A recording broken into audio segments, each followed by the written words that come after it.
Cybersecurity is full of strange codes like CVE, CVSS, CWE, and more. Most people get lost. But don't worry. In this video, I will explain exactly what they mean and how they all connect.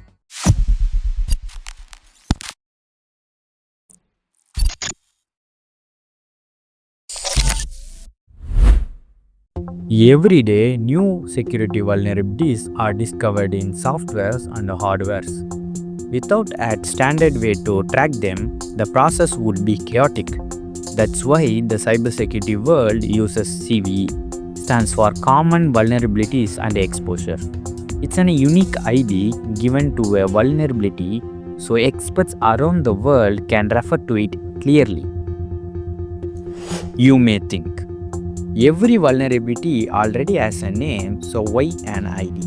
Here is the problem. The same vulnerability often has many different names. For instance, a bug called internal blue by the NVIDIA is also known as the WannaCry bug by others. This creates confusions. That's why CVID exists. They give every vulnerability a single standard identifier. Let's understand the CVID format. A CVID has two parts, the year and the bug number. The year specifies when the vulnerability was confirmed, not when it was discovered. The bug number shows which vulnerability it was in that year. Example, CVE 2017 144 means it was the 144th vulnerability confirmed in 2017. But here is the important part. CVE only tells you what the vulnerability is and where it exists. But here is the problem. It does not tell us how dangerous it actually is. That's where CVSS comes in, the Common Vulnerability Scoring System. Think of CVSS as a danger meter. It gives every vulnerability a score from 0 to 10. 0 means no risk and 10 means critical. The score depends on the things like, can the attack be done remotely? Is it simple or complex? Does it need admin rights or not? Does it need user interaction like click-through URLs or links? And what's the impact? Data leaks, crash, or the attacker can get full control of a system.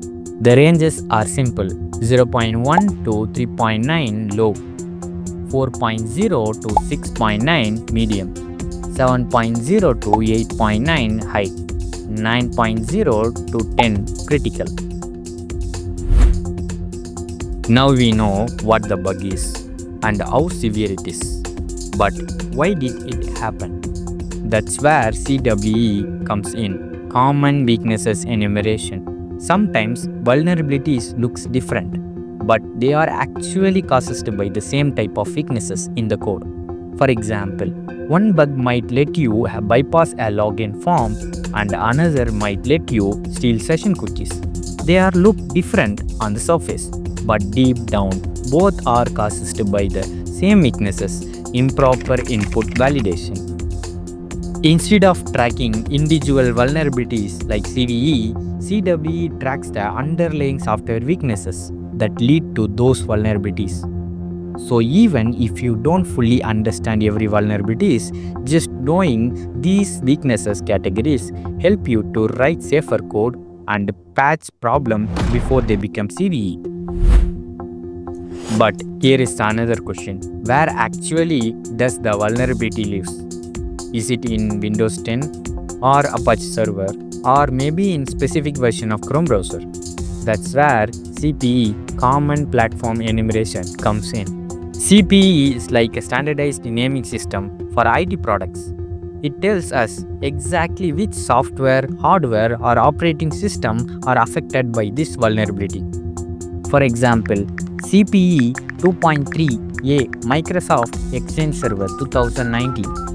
Breaking it down, A for application could also be O for operating system or H for hardware. Microsoft is a vendor, Exchange Server is a product name, 2019 is a version of the product.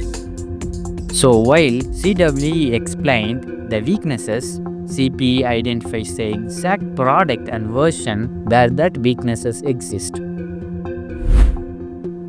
But there is still one big piece is missing. Even if we know what the vulnerability is and where it exists, but we also need to understand how an attacker might actually exploit it.